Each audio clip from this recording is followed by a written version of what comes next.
அன்பினில் இணைவோம், அருளினை பெறுவோம், ஆலயம் வாருங்களே. பிரிவினை களைந்து பரிவுடன் வாழ்வோம், பள்ளியினில் சேருங்களே. இறை பள்ளியினில் சேருங்களே. அன்பினில் இணைவோம், அருளினை பெறுவோம், ஆலயம் வாருங்களே.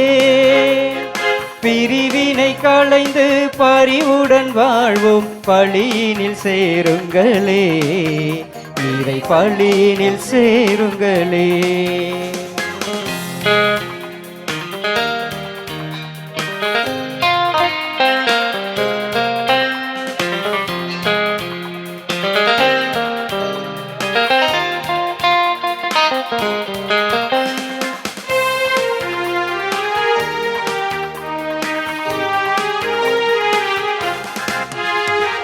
உறவே மனிதம், உறவே புனிதம், உணர்ந்தே வாழ்ந்திடுவோம்.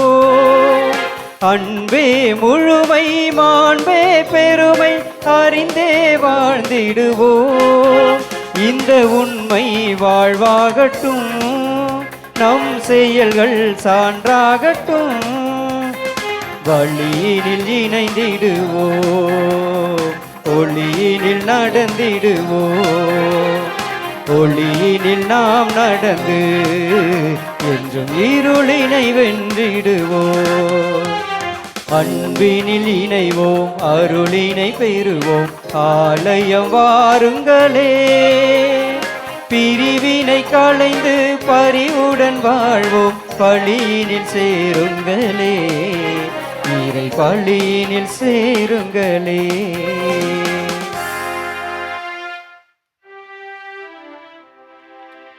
தந்தை மகன் தூய ஆவியாரின் பெயராலே ஆமென்.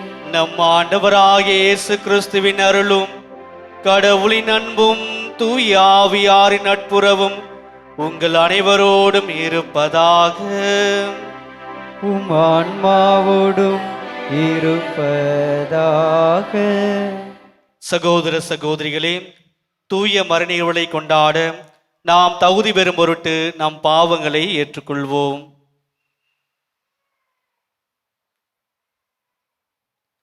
எல்லாம் வல்ல இறைவனிடமும் சகோதரிகளே, உங்களிடமும் நான் பாவி என ஏற்றுக்கொள்கிறேன். ஏனெனில் என் சிந்தனையாலும் சொல்லாலும் செயலாலும் கடமை தவறியதாலும் பாவங்கள் பல செய்தேன். என் பாவமே, என் பாவமே, என் பெரும் பாவமே. ஆகையால் எப்பொழுதும் கன்னியான புனித மரியாவையும் வானதூதர் புனிதர் அனைவரையும், சகோதர சகோதரிகளே உங்களையும் நம் இறைவனாகிய ஆண்டவரிடம் எனக்காக வேண்டிக் கொள்ள மன்றாடுகிறேன். எல்லாம் வல்ல இறைவன் நம்மை இரக்கம் வைத்து நம் பாவங்களை மன்னித்து நம்மை நிலை வாழ்வுக்கு அழைத்து செல்வாராக. ஆமென்.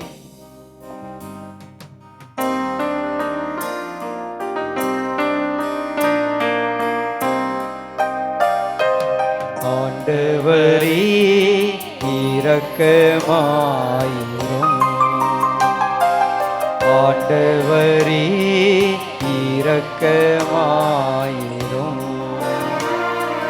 கிறிஸ்துவே இரக்கமாயிரும். கிறிஸ்துவே இரக்கமாயிரும். ஆண்டவரே இரக்கமாயிரும்.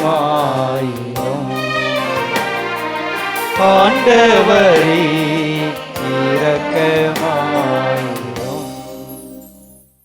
மன்றாடுவோமாக.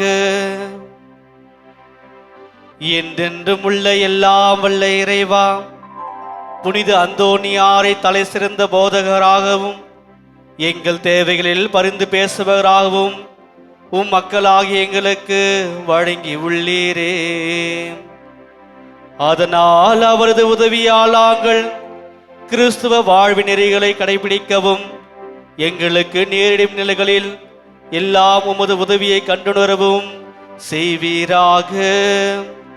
உம்மோடு தூய ஆவியாரின் ஒன்றிப்பில் இறைவனாய் என்றென்றும் வாழ்ந்து ஆட்சி செய்கின்ற அவர் வழியாக உம்மை மன்றாடுகின்றோம். ஆமென். இணைச்சட்டம் நூலிலிருந்து வாசகம். அதிகாரம் 31. இறை திருவார்த்தைகள் 1-8 முடிய. மோசே பின்வரும் வார்த்தைகளை இஸ்ரேலர் அனைவருக்கும் கூறினார். அவர் சொன்னது: இன்று எனக்கு வயது 120. இனி என்னால் நடமாட இயலாது. மேலும் நீ யோர்தான் ஆற்றை கடக்க மாட்டாய் என்று ஆண்டவர் எனக்கு கூறியுள்ளார். உன் கடவுளாகிய ஆண்டவரே உன் முன் செல்வார். அவரே உன் முன் நின்று இந்த வேற்றினங்களை அழிப்பார். நீ அவற்றுக்கு உரியவற்றை உடைமையாக்கிக் கொள்வாய். ஆண்டவர் சொன்னபடி யோசுவா உனக்கு முன்பாக செல்வான்.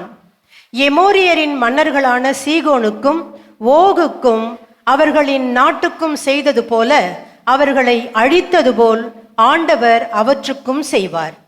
ஆண்டவர் அவர்களை உங்களிடம் ஒப்படைப்பார். நான் இன்று உங்களுக்கு கட்டளையிட்ட அனைத்து கட்டளைகளின்படி நீங்கள் அவர்களுக்கு செய்யுங்கள். வலிமை பெறு, துணிவு கொள், அஞ்சாதே, அவர்கள் முன் நடுங்காதே. ஏனெனில் உன் கடவுளாகிய ஆண்டவரே உனக்கு முன் செல்வார். அவர் உன்னை விட்டு விலக மாட்டார், உன்னை கைவிடவும் மாட்டார். பின்னர் மோசே யோசுவாவை அழைத்து இஸ்ரேலர் அனைவர் முன்னிலையிலும் அவரிடம் கூறியது: வலிமை பெறு, துணிவு கொள். இவர்களுக்கு கொடுப்பதாக அவர்களின் மூதாதையருக்கு ஆண்டவர் ஆணையிட்டு கூறிய நாட்டுக்குள் இந்த மக்களோடு நீ செல்ல வேண்டும். அதை இவர்கள் உரிமையாக்கிக் கொள்ளுமாறு செய்ய வேண்டும். ஆண்டவரே உனக்கு முன் செல்வார். அவர் உன்னோடு இருப்பார். அவர் உன்னை விட்டு விலக மாட்டார். அவர் உன்னை கைவிடவும் மாட்டார். அஞ்சாதே, திகையாதே. ஆண்டவரின் அருள்வாக்கு. இறைவனுக்கு நன்றி. பதிலுரை பாடல். நீங்கள் பாட வேண்டிய பல்லவி: ஆண்டவருடைய உரிமை சொத்து அவர் தம் மக்களே. ஆண்டவருடைய உரிமை சொத்து அவர் தம் மக்களே.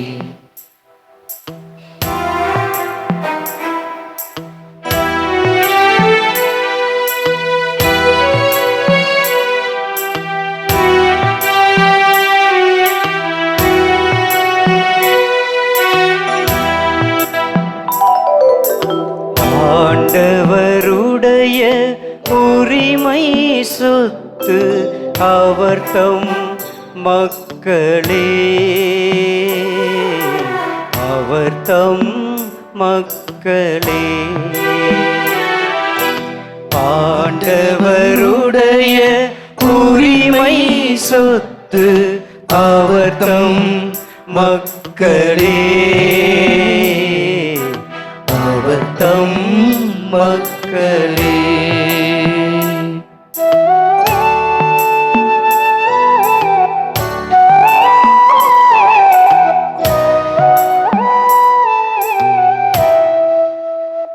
நான் ஆண்டவரின் பெயரை பறைசாற்றுவேன். நம் கடவுளின் மாட்சியை பாராட்டுவேன்.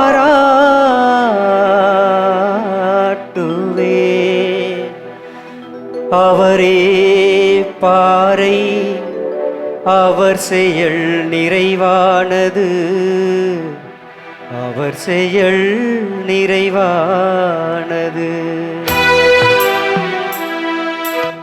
ஆண்டவருடைய உரிமை சொத்து அவர் தம் மக்களே. அவர் தம் மக்களே.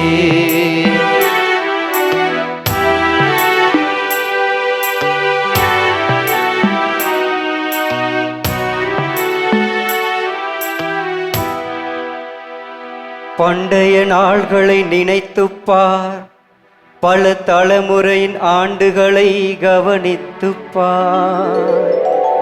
உன் தந்தையிடம் கேள், அவர் உனக்கு அறிவிப்பார். பெரியோரிடம் கேள், அவர்கள் உனக்கு சொல்வர்.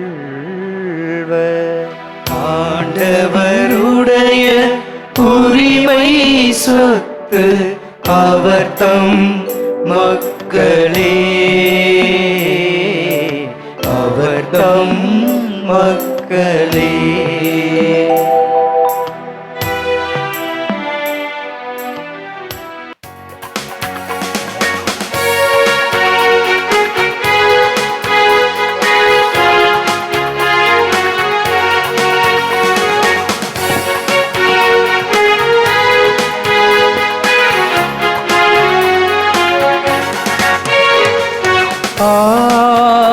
அல்லேலூயா, அல்லேலூயா,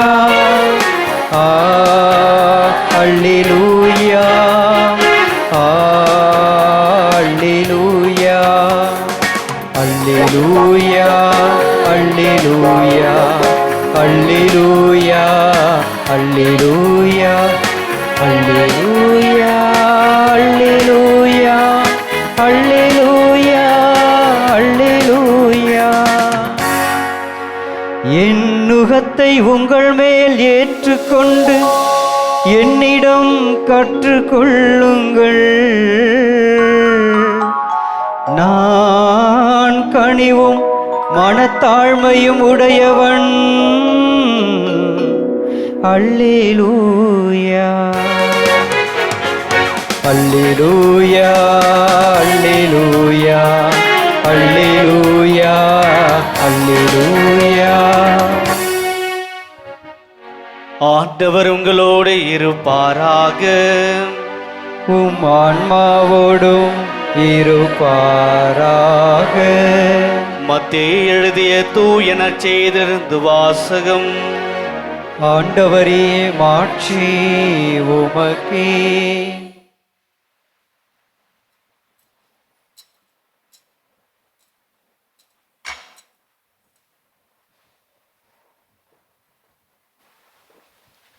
அதிகாரம் 18 இறை வார்த்தைகள் 1 முதல் 5 மற்றும் 10 முதல் 14 முடிய.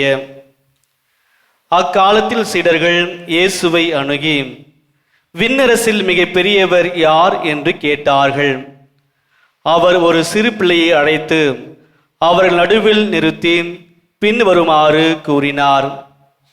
நீங்கள் மனம் திரும்பி சிறு பிள்ளைகள் போல் ஆகாவிட்டால் விண்ணரசில் புக மாட்டீர்கள் என உறுதியாக உங்களுக்கு சொல்கிறேன். இந்த சிறு பிள்ளையைப் போல தம்மையே தாழ்த்தி கொள்பவரே விண்ணரசில் மிக பெரியவர். இத்தகைய சிறு பிள்ளையை ஒன்றை என் பெயரால் ஏற்றுக்கொள்பவர் எவரும் என்னையே ஏற்றுக்கொள்கிறார். இச்சிறியோருள் ஒருவரையும் நீங்கள் இழிவாக கருத வேண்டாம். கவனமாயிருங்கள். இவருடைய வானதூதர்கள் என் விண்ணக தந்தையின் திருமுன் எப்பொழுதும் இருக்கிறார்கள் என நான் உங்களுக்கு சொல்கிறேன்.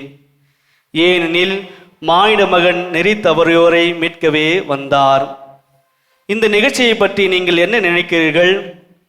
ஒருவரிடம் இருக்கும் 100 ஆடுகளில் ஒன்று வழி தவறி அலைந்தால் அவர் 99 ஆடுகளையும் மலைப்பகுதியில் விட்டுவிட்டு வழி தவறி அலையும் ஆட்டை தேடி செல்வார் அல்லவா? அவர் அதை கண்டுபிடித்தால் வழி தவறி அலையாத 99 ஆடுகளையும் பற்றி மகிழ்ச்சி அடைவதை விட வழி தவறி அலைந்த ஓர் ஆட்டை பற்றியே மிகவும் மகிழ்ச்சி அடைவார் என உறுதியாக உங்களுக்கு சொல்கிறேன். அவ்வாறே இச்சிறியோருள் ஒருவர் கூட நெறி தவறி போகக்கூடாது என்பதே உங்கள் விண்ணக தந்தையின் திருவுளம்.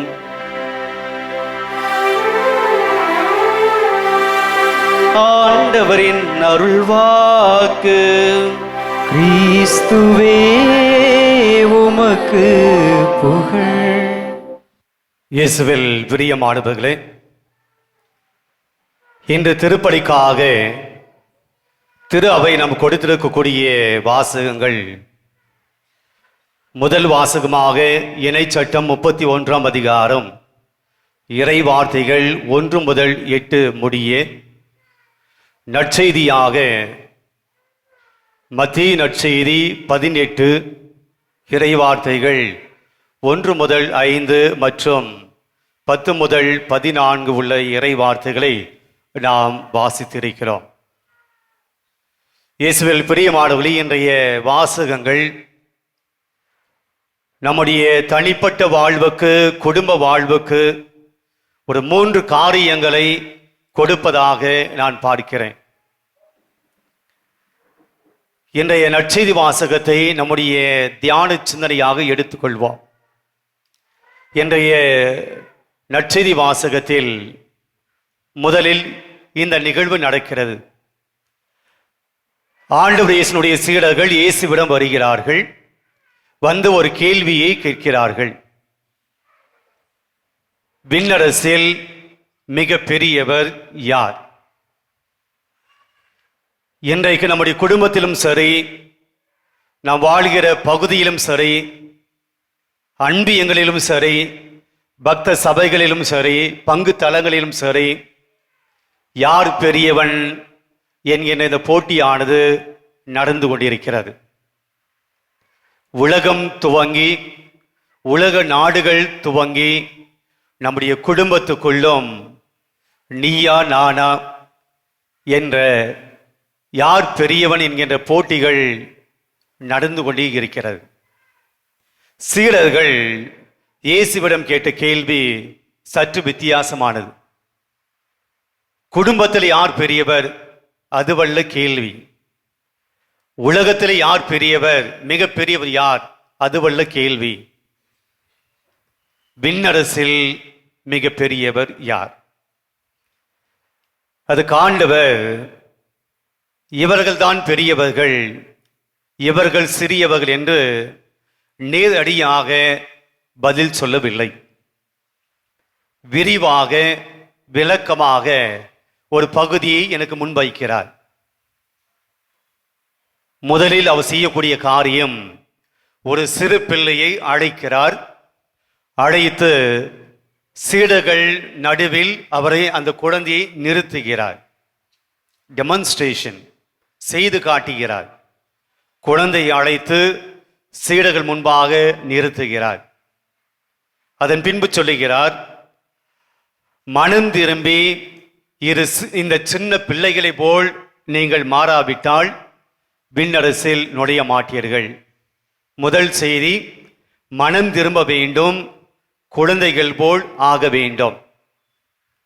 மீண்டும் தொடர்கிறார் இயேசு, சிறு பிள்ளையை போல் தம்மை தாழ்த்தி கொள்ள வேண்டும். சிறு பிள்ளைகளை போல தங்களை தாழ்த்தி கொள்ள வேண்டும். 2வது. 3வது, இச்சிறியோரை எவரும் இழிவாக கருத வேண்டாம். சிறியோரை இழிவாக யாரும் கருதக்கூடாது. 3வது. 4வதாக, இச்சிறியோர் எவரும் நெறி தவறி போக விடக்கூடாது. இதுதான் இன்றைய வாசகத்தினுடைய பகுதிகளாக, வசனங்களாக நாம் பார்க்கிறோம். அதுக்கடுத்து ஒரு ஓமையை சொல்லுகிறார். ஒருவருக்கு 100 ஆடுகள் இருக்கின்றன, அதில் ஒன்று காணாமல் போகிறது. அந்த ஆட்டுக்கு சொந்தக்காரன் 99 ஆடுகளையும் விட்டுவிட்டு அந்த ஒரு ஆட்டை தேடி செல்கிறான். இந்த கதையை சொல்லி இன்றைய வாசகம் முடிவடைகிறது. பிரியமான, இந்த வாசகத்தில் இருந்து நான் ஏற்கனவே சொன்னது போல ஒரு 3 கருத்துக்களை உங்களோடு பகிர்ந்து கொள்ள நான் விரும்புகிறேன். விண்ணரசில் மிக பெரியவராக இருக்க விரும்புகிறவர்கள் அவர்கள் சிறு பிள்ளைகளை போல் மாற வேண்டும். இது முதல் செய்தி. சற்று ஆழமாக இந்த வசனத்துக்குள் நுழைவோம். இந்த உலகத்திலே மிக பெரியவராக இருக்க வேண்டும் என்றால் என்ன செய்யணும், என்ன இருக்கணும் என்பது நமக்கு தெரியும். நீங்க இருக்கக்கூடிய பகுதியிலே நீங்க பெரிய ஆளாக இருக்கணும், அல்லது நீங்க பணி செய்யக்கூடிய இடத்துல நீங்க பெரிய ஆளாக இருக்க வேண்டும், அல்லது நீங்கள் இருக்கக்கூடிய அன்பியத்தில் நீங்க பெரிய ஆளாக இருக்கணும். இந்த சமூகத்திலே பெரிய நபராக, பெரிய ஆளாக இருக்க வேண்டும் என்றால் நமக்கு என்னெல்லாம் இருக்கணும், நாம் எப்படிப்பட்டவர்களாக இருக்க வேண்டும் என்பது நமக்கு எல்லாருக்குமே தெரியும். என வசதி இருக்கணும், பெரிய படிப்பு இருக்க வேண்டும், பதவி இருக்க வேண்டும், அதிகாரம் இருக்க வேண்டும், ஆள்பலம் இருக்க வேண்டும். இதெல்லாம் இருந்தால்தான் இந்த சமூகத்தில் ஒரு பெரிய ஆள். ஆண்டவர் இயேசு இந்த கேள்வியை கேட்டு தன்னுடைய சீடர்களுக்கு சொல்லுகிறார், விண்ணரசில் மிக பெரியவராக இருக்க வேண்டும் என்று விரும்புகிறவர்கள் சிறு பிள்ளையை போல் மாற வேண்டும் என்று சொல்லுகிறார். சிறு பிள்ளையை போல் மாறுவது என்பது என்ன? நம்ம எல்லாருக்குமே தெரியும், சிறு பிள்ளைகளிலும் இருக்கக்கூடிய நல்ல பண்புகள் என்ன அப்படி நமக்கு தெரியும். நிறைய சொல்லுவோம். அவங்ககிட்ட தாழ்ச்சி இருக்கு, பணிவு இருக்கும், ரொம்ப எளிமையா மன்னிச்சிடுவாங்க, கள்ளம் கபடி இல்லாத உள்ளம் என்று பல விஷயங்களை, குழந்தையிலும் இருக்கக்கூடிய பண்புகளை நாம் சொல்வது உண்டு. எல்லாமே சரிதான். ஆனால் இன்றைக்கு ஒரு குழந்தையை போல மாறுவது என்பது அந்த குணநலங்கள் இருந்தால் மட்டும் போதாது. வேறு ஒரு விஷயம் குழந்தைகளிடம் நாம் பார்க்கிறோம். அது என்னவென்றால் சார்ந்து வாழ்வது, அடுத்தவரை சார்ந்து இருப்பது குழந்தைகளிடம் நாம் பார்க்கக்கூடிய ஒன்று. உங்கள் குழந்தைகளுக்கு உணவு நீங்கள் கொடுக்க வேண்டும். உங்கள் குழந்தைகளுக்கு உடைகள் நீங்கள் வாங்கி கொடுக்க வேண்டும். உங்களுடைய குழந்தைகளுக்கு கல்வி நீங்கள் கொடுக்க வேண்டும். உங்களுடைய குழந்தைகள் பயணம் செய்கிற போது துணையாக நீங்கள் அவர்களோடு பயணிக்க வேண்டும். உங்களுடைய குழந்தைகளுக்கு அன்பு நீங்கள் கொடுக்க வேண்டும். உங்களுடைய குழந்தைகளுக்கு உறவு என்பது நீங்கள் கொடுக்க வேண்டும். உங்களுடைய குழந்தைகள் நோயினால் பாதிக்கப்பட்டால் அந்த குழந்தைகளுக்கு சிகிச்சைக்காக நீங்கள் மருத்துவமனைக்கு கொண்டு செல்ல வேண்டும். நீங்கள் இல்லாமல் குழந்தைகள் வாழ முடியாது. குழந்தைகள் தன்னிச்சையாக தானாகவே சொந்த காலில் நிற்க முடியாது. இவையெல்லாம் ஒரு இளைஞனுக்கு தேவை கிடையாது, ஒரு வாலிப பிள்ளைக்கு தேவை கிடையாது, திருமணமான கணவனுக்கோ மனைவிக்கு தேவைப்படுவது கிடையாது. அவர்கள் எல்லாம் தன்னிச்சையாக தன்னுடைய பணியை செய்வார்கள், தன்னிச்சையாக தன்னுடைய தேவைகளை தேர்ந்து கொள்வார்கள், பூர்த்தி செய்து கொள்வார்கள்.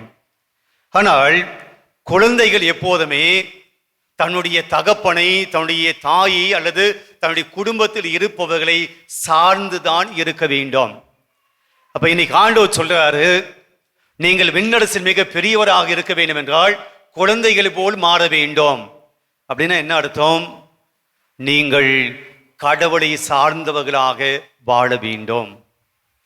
யாரெல்லாம் கடவுளை சார்ந்து வாழ்கிறார்களோ அவர்கள் தான் விண்ணரசில் மிக பெரியவர்கள். கடவுளை சார்ந்து இல்லாமல், கடவுளை டிபெண்ட் பண்ணி இல்லாம, கடவுளுடைய துணை இல்லாமல், கடவுள் எனக்கு அவசியம் இல்லை என்று இந்த உலக பணம் எனக்கு போதும், இந்த உலக அந்தஸ்து எனக்கு போதும், இந்த உலக செல்வாக்கு எனக்கு இருக்கு, இந்த உலகத்தினுடைய ஆள்பலம் எனக்கு இருக்கு, இந்த உலகத்தினுடைய பதவிகள், இந்த உலகத்தினுடைய அறிவு, இந்த உலகத்தினுடைய எல்லா விதமான வசதிகள், இந்த உலகத்தினுடைய எல்லா விதமான அதிகாரங்கள் எல்லாம் எனக்கு இருக்கு, நான் கடவுளை சார்ந்து வாழ வேண்டிய அவசியம் இல்லை என்று வாழ்கிறவர்கள் சிறு குழந்தையை போல் இல்லை, சிறு பிள்ளைகளை போல் வாழாதவர்கள். அப்ப விண்ணரசில் நுழைய வேண்டும் என்றால் நாம் எப்படிப்பட்டவர்களாக மாற வேண்டும், அல்லது எதை சார்ந்து வாழ வேண்டும், எது நம்முடைய வாழ்க்கையினுடைய மையமாக மாற வேண்டும் என்றால் நான் கடவுளை சார்ந்து வாழ்பவனாக இருக்க வேண்டும். கடவுள் இல்லை அப்படின்னா என் வாழ்க்கை கிடையாது, கடவுள் இல்லை அப்படின்னா என் குடும்பம் இல்லை, கடவுள் இல்லைன்னா என் முன்னேற்றம் கிடையாது, கடவுள் இல்லைன்னா என் பிள்ளைகள் கிடையாது, கடவுள் இல்லைன்னா நான் ஒன்றும் கிடையாது என்று யார் ஒருவர் கடவுளை சார்ந்து கடவுளை முதன்மைப்படுத்தி கடவுளை மையப்படுத்தி வாழ்கிறார்களோ இவர்கள்தான் சிறு பிள்ளைகள் போன்றவர்கள். இவர்கள்தான் விண்ணரசில் மிக பெரியவர்களாய் கருதப்படுவார்கள். பிரியமானவர்களே, நாம் யோசிப்போம், நாம் எங்கு பெரியவர்களாக இருக்க ஆசைப்படுகிறோம்? விண்ணரசில் மிக பெரியவர்களாக இருக்க வேண்டும் என்று விரும்புகிறோமா, அல்லது இந்த உலக வாழ்க்கையில நான் பெரியவனாக இருக்க வேண்டும் என்று ஆசைப்படுகிறோமா? சீடர்கள் கேட்ட கேள்வி, விண்ணரசில் நாங்க பெரியவர்களாக இருக்க வேண்டும் என்றால் என்ன செய்யணும்? இன்னைக்கு நம்முடைய எண்ணம், நம்முடைய ஆசை, நம்முடைய எதிர்பார்ப்பு எல்லாம் நாம் விண்ணரசில் பெரியவர்களாக இருக்க வேண்டும் என்பது அல்ல. நாம் விண்ணரசில் மிக பெரியவர்களாக இருக்க வேண்டும் என்று ஆசைப்படுவது இல்லை. நாம் எங்க பெரியவர்களாக இருக்க ஆசைப்படுகிறோம்? பரவாயில்ல, உங்களுடைய அமைதியை சொல்லு. எங்கே பெரியவர்களாக இருக்க ஆசைப்படுறோம்? என் வீட்டில் நான் தான் பெரியவன், நான் சொல்கிறதான் கேட்கணும். நான் தான் அதிகமாக சம்பாதிக்கிறேன், நான் தான் அதிகமாக படிச்சிருக்கிறேன், நான் யூத்து, நான் வாலிப பிள்ளை, நான் சொல்கிறதான் கேட்கணும். நான் ஹஸ்பண்டு, கணவன், நான் சொல்கிறதான் கேட்கணும். உன்னை விட நான் அதிகமாக சம்பாதிக்கிறேன், உன்னை விட நான் அதிகமாக படிச்சிருக்கேன், நீ கணவனாக இருக்கலாம், ஆனால் நான் அதிகமாக சம்பாதிக்கிறேன், மனைவி சொல்கிறதான் கேட்கணும். இன்னும் குடும்பத்தில் பலவிதமான விஷயங்களில் நான் தான் பெரிய ஆள், சண்டை போடுகிறோமா இல்லையா? நான் சொல்கிறதான் சரி என்று விவாதம் செய்கிறோமா இல்லையா? நான் சொல்கிறதான் கேட்கணும் என்று அடுத்தவரை அடிமைப்படுத்துகிற நிலை இருக்கா இல்லையா? குடும்பத்தை விட்டு வெளியே வாங்க. நாம் பணி செய்யக்கூடிய இடத்துல, நாம் வேலை செய்யக்கூடிய இடத்துல நம்மை முதன்மைப்படுத்திக் கொள்கிறோம். நம்முடைய அன்பியங்களில், நம்முடைய பங்குகளில் நான் தான் பெரிய ஆள், நான் தான் முக்கியமானவன், நான் தான் முதன்மையானவன். பிரியமானவர்களே, இந்த உலகத்தில் நாம் பெரியவர்களாக மாற வேண்டும் என்று அதைத்தான் ஃபோக்கஸ் பண்ணுகிறோம், அதைத்தான் நம்முடைய கவனத்தில் வைத்திருக்கிறோம், நம்முடைய எண்ணத்தில் வைத்திருக்கிறோம். அதான் நமக்கு முக்கியமாக தெரிகிறது. இன்றைக்கு ஆண்டவர் சொல்கிறார், நீ விண்ணரசில் மிக பெரியவனாக இருக்க ஆசைப்படுகிறாயா? முதல் அந்த ஆசை இருக்கா? அந்த ஆசை இருந்தால் என்ன செய்யணும்? என் வாழ்க்கையினுடைய மையம், என் வாழ்க்கையினுடைய முதன்மை, என் வாழ்க்கையினுடைய முக்கியத்துவம், நான் யாரை சார்ந்து வாழக்கூடியவனாக இருக்க வேண்டும்? ஆண்டவரை சார்ந்து வாழக்கூடியவராக இருக்க வேண்டும். பல சமயத்தில் நாம் மனிதர்களை சார்ந்து வாழ்கிறோம், நம்முடைய செல்வாக்கை சார்ந்து வாழ்கிறோம், என் பணத்தை சார்ந்து நான் வாழ்கிறேன், என்னுடைய அறிவை சார்ந்து வாழ்கிறேன், என்னுடைய கெப்பாசிட்டி, என்னுடைய திறமையை சார்ந்து வாழ்கிறேன். என் பலம் அதான் எனக்கு, அது இருக்கு, அதை வச்சு நான் என்ன வேணாலும் செய்வேன். பிரியமானவர், இன்றைக்கு நாம் யாரை சார்ந்து வாழ்ந்து கொண்டிருக்கிறோம்? எது என்னை வாழ வைப்பதாக நான் நினைத்து கொண்டிருக்கிறேன்? எது என்னை தாங்கி பிடிப்பதாக நினைத்து கொண்டிருக்கிறேன்? என் பணம், என் செல்வாக்கு, என் அறிவு, என் திறமை, என்னுடைய அந்தஸ்து, என் ஆள்பலம், இதுதான் என்னுடைய வலிமை, இதுதான் என்னை வாழ வைத்துக் கொண்டிருக்கிறேன் சொல்லி நாம் இவை சார்ந்து வாழ்ந்து கொண்டிருக்கிறோம். கடவுள் நமக்கு இரண்டாம் பட்சமாக இருக்கிறார். ஆக நாம் இந்த உலகத்தில் வேண்டும் என்றால் நாம் பெரிய மனிதர்களாக இருக்கலாம், ஆனால் நாம் விண்ணரசில் மிக பெரியவர்களாக இருக்க முடியாது. கடவுளை சார்ந்து வாழ்வதற்கு முயற்சியெடுப்போம். இன்றைய நற்செய்தி வாசகத்தில் 2வது செய்தி நமக்கு கொடுக்கப்படுகிறது. சிறு பிள்ளைகளை ஏற்றுக்கொள்ள வேண்டும். சிறு பிள்ளைகளை நீங்கள் எவரையும் இழிவாக கருதக்கூடாது. சிறு பிள்ளைகளை யாருமே இழிவாக கருத மாட்டாங்க, இல்லைங்களா? நம்முடைய குடும்பத்தில் இருக்கக்கூடிய பிள்ளைகளானாலும் சரி, நம்முடைய பக்கத்து வீட்டு பிள்ளைகளானாலும் சரி, குழந்தைகள் எல்லாருக்கும் பிடிக்கும். குழந்தைகளை அன்போடு அரவணைத்துக் கொள்வோம், குழந்தைகளை தொட்டு நாம் தூக்குவோம், அவர்களுக்கு முத்தமிடுவோம். குழந்தைகள் என்பவர்கள் எல்லாருக்கும் பிடிக்கக்கூடியவர்கள். குழந்தைகளை எல்லாரும் அன்பு செய்வாங்க. ஆனா இயேசு சொல்லுகிறார், இச்சிறியவர்களை, இக்குழந்தைகளை எவரும் இழிவாக கருதக்கூடாது. என்ன கான்டெக்ஸ்ட்? இயேசு இதை சொல்ல விரும்புகிற செய்தி, இது சொல்வதனால் ஆண்டவர் நமக்கு விடுக்கக்கூடிய செய்தி என்ன? பிரியமானவர்களே, இயேசு வாழ்ந்த காலத்துல மிக பெரிய பிளவுபட்ட ஒரு சமூகம் இருந்துச்சு. இயேசு இங்க வயசை பத்தி பேசல. சிறு வயது உடையவர்கள், 1 வயது, 2 வயது, 3 வயது உடையவர்கள் சிறியவர்கள் அப்படின்னு சொல்லல. சமூகத்துல பெரியவர்களாக ஒரு இனம், பெரியவர்களாக ஒரு கும்பல், பெரியவர்களாக ஒரு குழு இருந்தது. சிறியவர்களாக இன்னொரு கும்பல், சிறியவர்களாக இன்னொரு இனம் இருந்துச்சு இயேசு வாழ்ந்த காலத்துல. யூதர்கள், பரிசேயர்கள், தலைமை குருக்கள், சதுசேயர்கள், செல்வந்தர்கள், இவர்களெல்லாம் பெரியவர்களாக கருதப்பட்டார்கள். ஒன்றுமில்லாத ஏழைகள், வறியவர்கள், நோய்வாய்ப்பட்டவர்கள், கைவிடப்பட்ட பெண்கள், குழந்தைகள், இவர்களெல்லாம் சிறியவர்கள். இவர்கள் பெரியவர்கள், இவர்கள் சிறியவர்கள். இவர்கள் சொல்வதுதான் சட்டம், இவர்கள் சொல்வதுதான் உண்மை, இவர்கள் சொல்வதுதான் நியாயம். இவர்களுடைய பேச்சு இவர்களிடம் எடுபடாது. இவர்களை பாவிகளாக நினைத்தாங்க. இவர்கள் தீட்டுப்பட்டவர்களாக நினைக்கப்பட்டார்கள். இவன் பேசினா பாவம், இவன் தொட்டா பாவம், இவன் கோயிலுக்குள்ள வரக்கூடாது, பொது இடங்களை பேசக்கூடாது, இவன் யூதர்கள் கொடுக்கக்கூடிய அல்லது யூதர்கள் இருக்கக்கூடிய அந்த இடத்துக்கு வரக்கூடாது. அப்படி சிறுமைப்படுத்தப்பட்டவர்கள் இவர்கள். பிற இனத்தார், பாவிகள், பெண்கள், குழந்தைகள், கைவிடப்பட்டவர்கள். அப்ப இந்த பெரியவர்களாக இருந்தவர்கள் இவர்களை ஏளனம் செய்தார்கள். இந்த பெரியவர்களாக இருந்தவங்க இவங்களை கொச்சப்படுத்தினாங்க. நீங்க பாவிங்க, கடவுள் உங்களை கைவிட்டார், நீங்கள் கடவுளுடைய சாபத்தினால் பிறந்தவர்கள், கடவுளுடைய ஆசீர்வாதம் உங்களுக்கு கிடையாது, உங்களுக்கு மோட்சம்லாம் கிடையாது, நீங்க வானக வீட்டுக்கெல்லாம் போக மாட்டீங்க, நீங்க எல்லாம் நரகத்துக்கு தான் போவீங்க. இந்த சிறியவர்களை பெரியவர்கள் ஏளனப்படுத்தினார்கள். அப்ப ஆண்டவர் சொல்லுகிறார், இந்த சிறியவர்களை எவரும் ஏளனப்படுத்தக்கூடாது, இச்சிறியோரை எவரையும் இழிவாக கருதக்கூடாது. அதனால தான் இயேசு வந்தப்போ யாருக்கு தன்னுடைய நேரத்தை அதிகமா கொடுத்தாரு? பரிசேயர்களுக்கா, சதுசேயர்களுக்கா, மறைநூல் அறிஞர்களுக்கா? இல்ல, அவர் இருந்ததெல்லாம் ஏழைகளோடு, அவர் இருந்ததெல்லாம் பாவிகளோடு, இந்த சமூகம் சிறியவர்களாக ஒதுக்கிய அந்த மக்களோடு தான் அவர் இருந்தார்.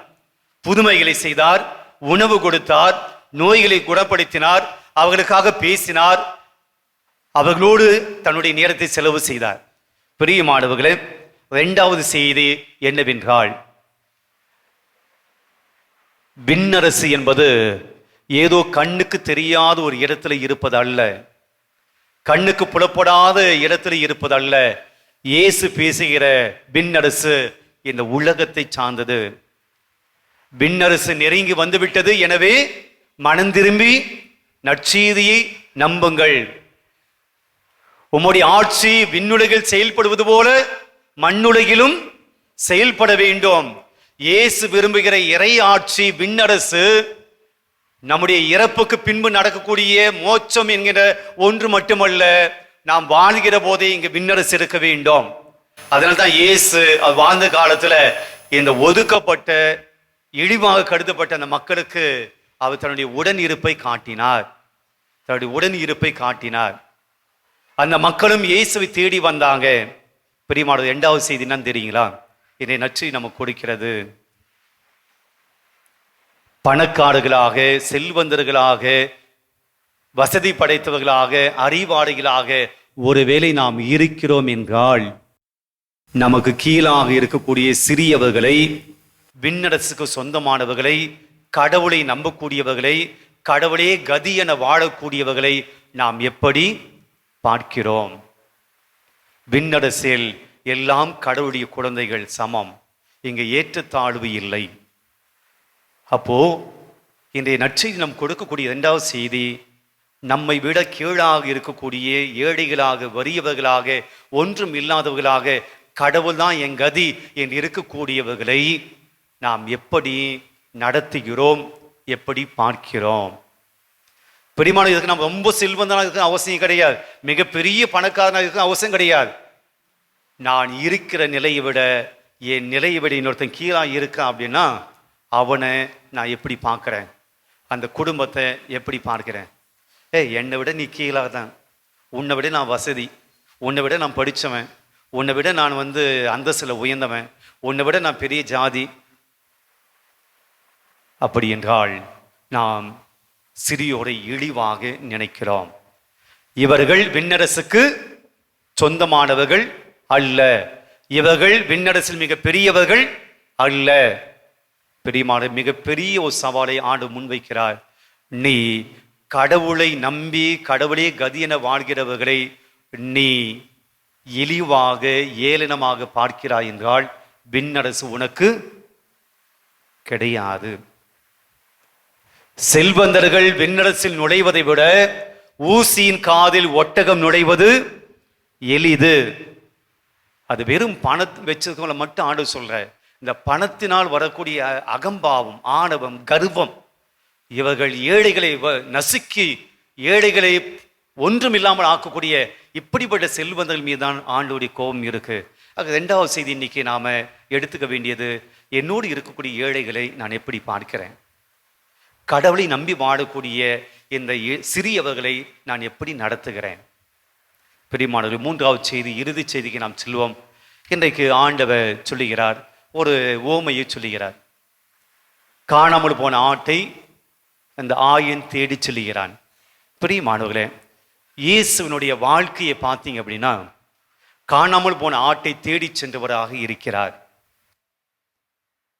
யூத சமூகத்திலே காணாமல் போன ஏழைகளை அவர் தேடி போனார்.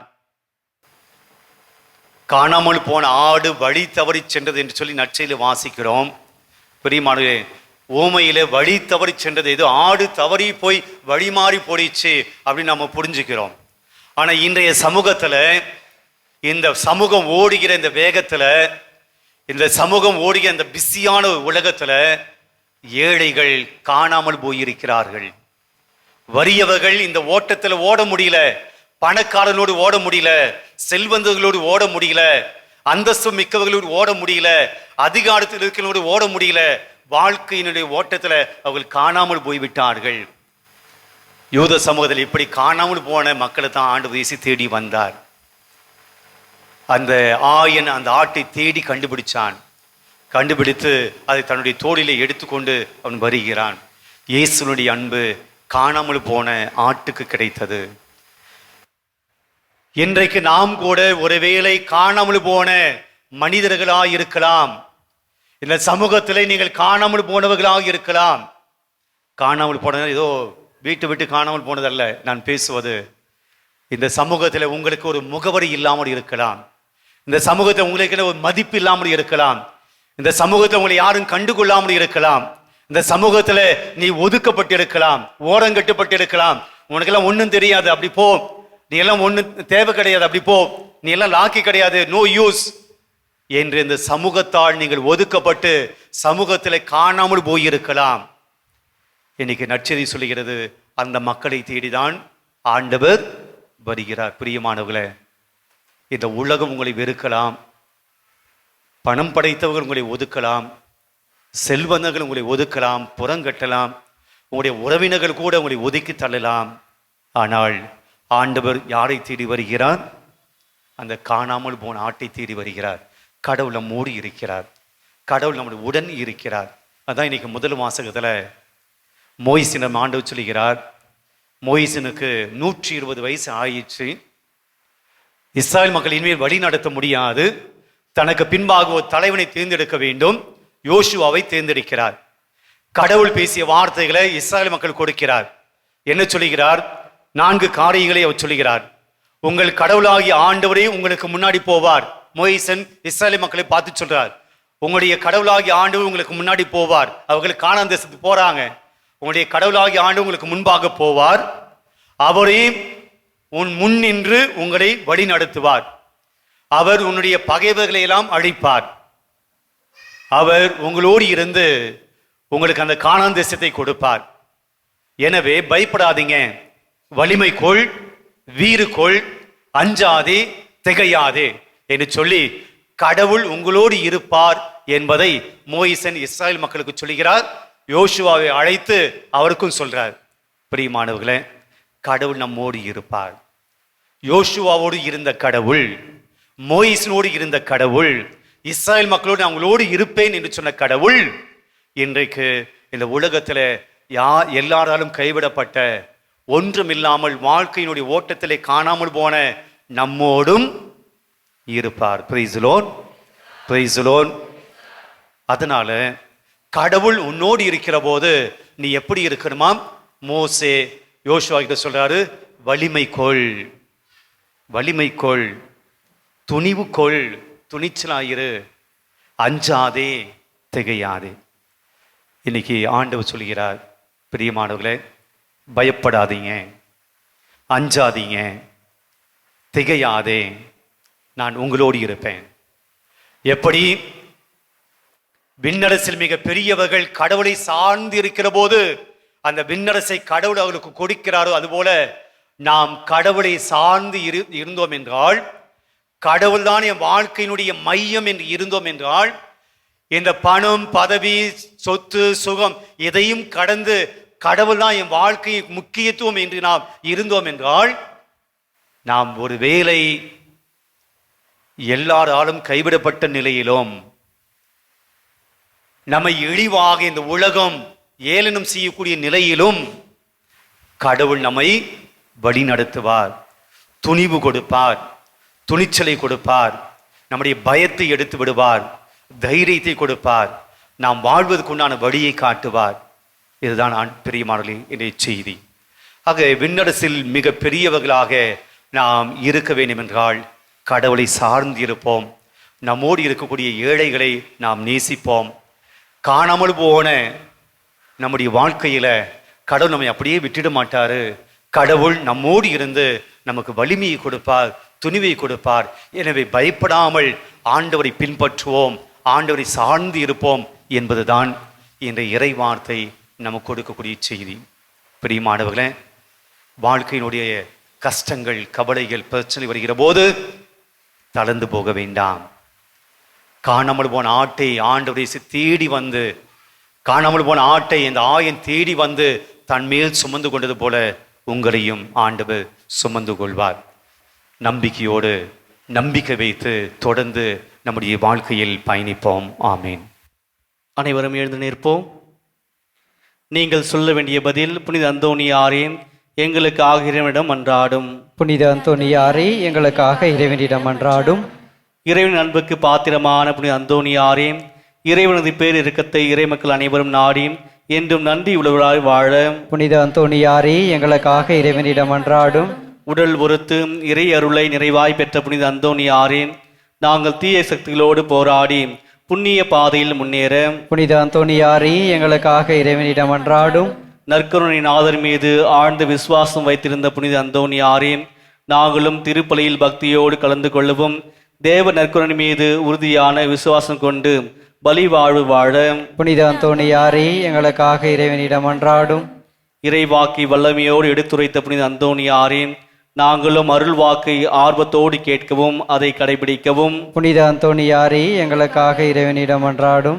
குழந்தை இயேசுவை கரத்தில் ஏந்த பாக்கியம் பெற்ற புனித அந்தோணியாரே, எங்கள் இதயத்தில் இயேசு கிறிஸ்துவை ஏந்திரவர்களாய் அவரோடு ஒன்றித்து மன நிறைவோடும் மகிழ்ச்சியோடும் வாழ புனித அந்தோணியாரே, எங்களுக்காக இறைவனிடம் மன்றாடும்.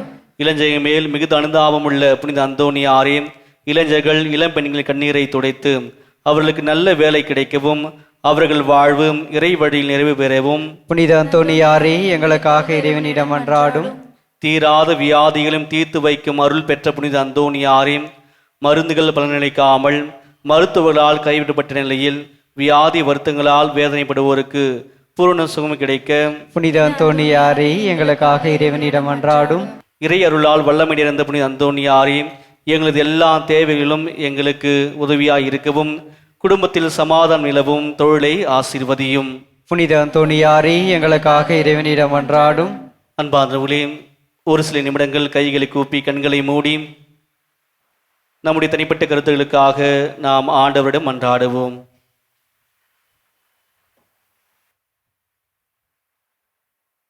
எங்கள் ஆண்டவராக கிறிஸ்து வழியாக உம்மை பார்த்து மன்றாடுகின்றோம். ஆமென்.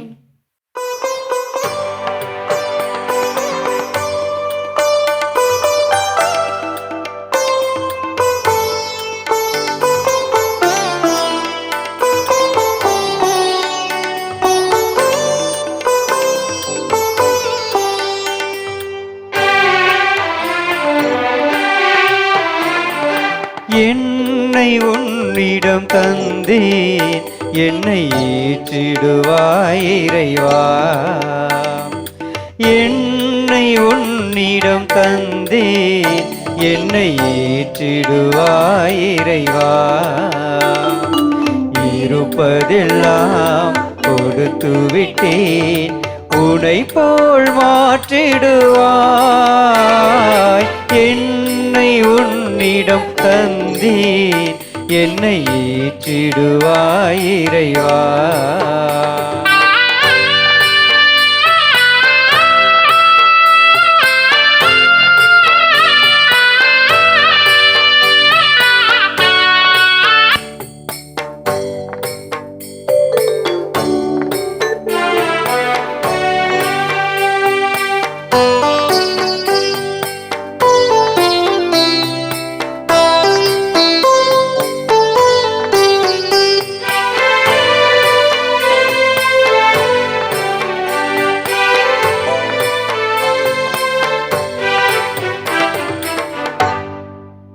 சகோதர சகோதரிகளே, என்னுடையதும் உனிதமான இப்பலி எல்லாவுல தந்தையாக இறைவனை கேட்டதாக முடியும் என்றாடுங்கள். நமது பெயரின் புகழ்ச்சிக்காகவும் ஆட்சிக்காகவும் நமது நன்மைக்காகவும் புனித திரு அவை அனைத்தின் நலனுக்காகவும் உமது கையிலிருந்து இப்பலியினை ஏற்றுக்கொள்வாராக. ஆண்டவராகிய இறைவா, புனித அந்தோணியாரின் விழாவில் நாங்கள் உளம் கணிந்து செலுத்தும் பலி உமக்கு உகந்ததாய் இருப்பதாக. அவரது அறிவுரைப்படி எங்களையே முழுமையாக உமக்கு அளித்து உம்மை புகழ்ந்தேத்த செய்வீராக. எங்கள் ஆண்டவராக கிறிஸ்து வழியாக உம்மை மன்றாடுகின்றோம். ஆமென். ஆண்டவர் உங்களோடு இருப்பாராக. உம் ஆன்மாவோடும் இருப்பாராக. இதயங்களை மேலே எழுப்புங்கள். ஆண்டவரிடம் எழுப்பி உள்ளோம். நம் இறைவனாகிய ஆண்டவருக்கு நன்றி கூறுவோம். அதே தகுதியும் நீதியுமானதே. ஆண்டவரே, தூயவரான தந்தையே, என்றும் உள்ள எல்லாம் உள்ள இறைவா, எங்கள் ஆண்டவராகிய கிறிஸ்து வழியாக எந்நாளும் எவ்விடத்திலும் நாங்கள் உமக்கு நன்றி செலுத்துவது மெய்யாகவே தகுதியும் நீதியுமாகும், எங்கள் கடமையும் மீட்புக்குரிய செயலுமாகும். ஏனெனில் புனித அந்தோணியாருடைய விழாவில் உமது திரு அவையில் மகிழ்ந்திருக்க செய்கின்றேன். அவருடைய இறைப்பற்றுமிக்க வாழ்க்கை நெறியின் எடுத்துக்காட்டால் அதற்கு வலுவூட்டுகின்றேன். அவருடைய படிப்பினையால் பயிற்றுவிக்கின்றேன். அவருடைய மன்றாட்டால் பாதுகாத்து வருகின்றேன். ஆகவே வானத்துதர் அணிகளோடும் புனிதரில் பெருந்தரோடும் நாங்களும் சேர்ந்து உமக்கு புகழ்ச்சி பணி செய்து முடிவின்றி சொல்வதாவது: தூயவர் தூயவர் தூயவர், வான்படிகளின் கடவுளாம் ஆண்டவர். விண்ணகமும் மண்ணகமும் உமது மாட்சியால் நிறைந்துள்ளன. உன்னதங்களிலே ஓசன்னா. ஆண்டவர் பெயரால் வருகிறவர் ஆசி பெற்றவர். உன்னதங்களிலே ஓசன்னா. ஆண்டவரே, நீர் மெய்யாகவே தூயவர், தூய்மை அனைத்திற்கும் ஊற்று. ஆகவே உம்முடைய ஆவியை பொழிந்து இக்காணிக்கைகளை தூய்மைப்படுத்த உம்மை வேண்டுகிறோம். இவ்வாறு எங்கள் ஆண்டவர் இயேசு கிறிஸ்துவின் உடலும் இரத்தமுமாக எங்களுக்கு இவை மாறுபனவாக.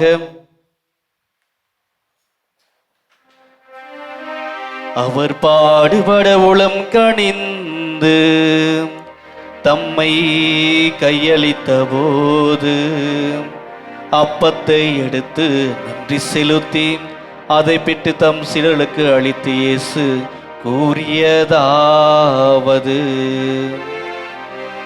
அனைவரும் இதிலிருந்து பெற்று உண்ணுங்கள், ஏனெனில் இது உங்களுக்காக கையளிக்கப்படும் என் உடல்.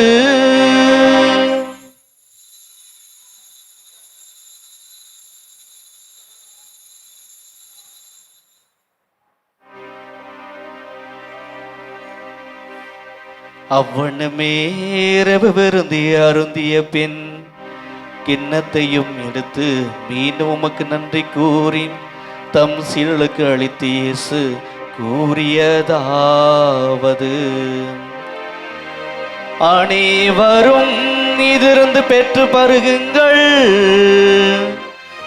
ஏனெனில் இது புதிய நிலையான உடன்படிக்கைக்குரிய என் இரத்தத்தின் கிண்ணம். இது பாவ மன்னிப்புக்கென்று உங்களுக்காகவும் பலருக்காகவும் சிந்தப்படும். இதை என் நினைவாக செய்யுங்கள்.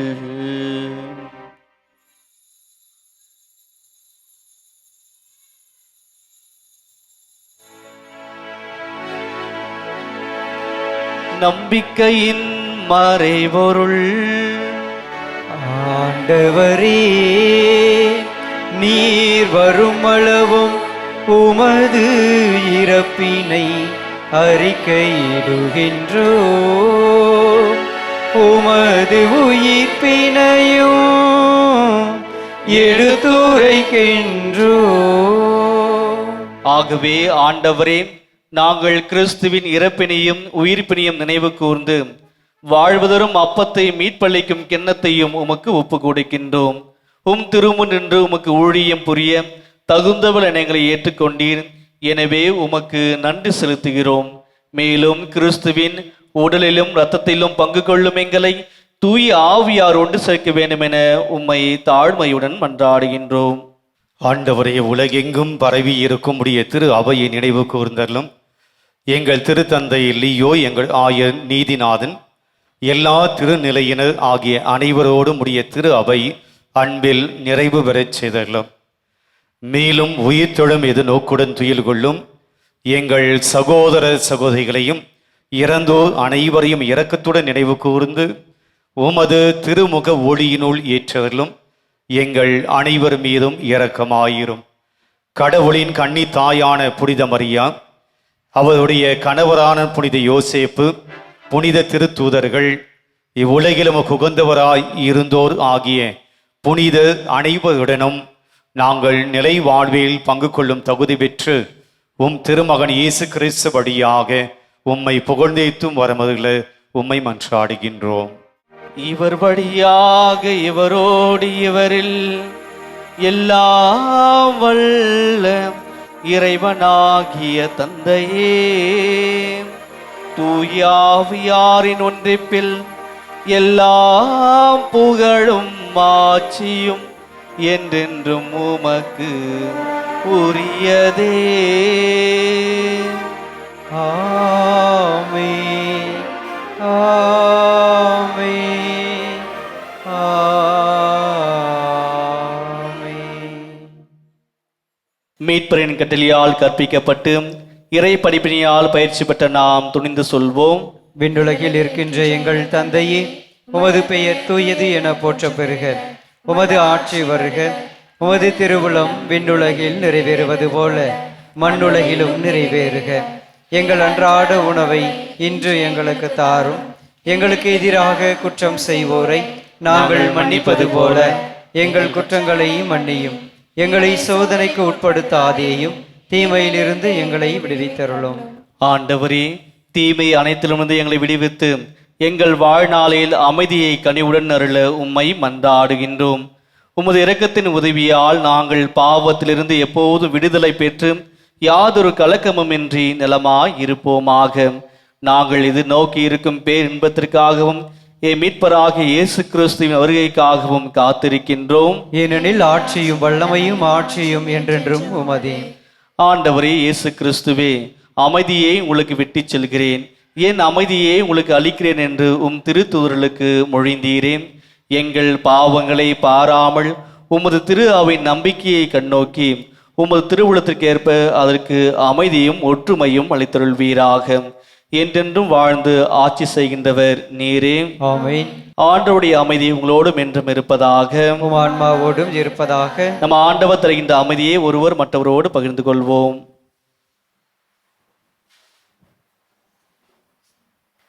உலகின் பாவங்களை போக்கும் இறைவனின் செம்மறியே, எங்கள் மேல் இரக்கமாயிரும். உலகின் பாவங்களை போக்கும் இறைவனின் செம்மறியே, எங்கள் மேல் இரக்கமாயிரும். உலகின் பாவங்களை போக்கும் இறைவனின் செம்மறியே, எங்களுக்கு அமைதியை அளித்தருளும். இதோ இறைவனின் செம்மறி, இவரே உலகின் பாவங்களை போக்குகின்றவர். இப்படி செம்மறி விருந்துக்கு அழைக்க பெற்ற அனைவரும் பேறு பெற்றோர். ஆண்டவரே, நீரின் இல்லத்தில் எழுந்தருள நான் தகுதியற்றவன். ஆனால் ஒரு வார்த்தை மட்டும் சொல்லியருளும், எனது ஆன்மா நலமடையும். நன்றி கூறி மன்றாடுவோமாக. ஆண்டவராகிய இறைவா, விண்ணக உணவால் ஊட்டம் பெற்ற நாங்கள் உம்மை பணிந்து வேண்டுகின்றோம். புனித அந்தோணியாரின் படிப்பினையை கடைபிடித்து நாங்கள் பெற்றுக்கொண்ட கொடைகளுக்காக என்றும் நன்றி உள்ளவர்களாய் இருப்போமாக. எங்கள் ஆண்டவராக கிறிஸ்து வழியாக உம்மை மன்றாடுகின்றோம்.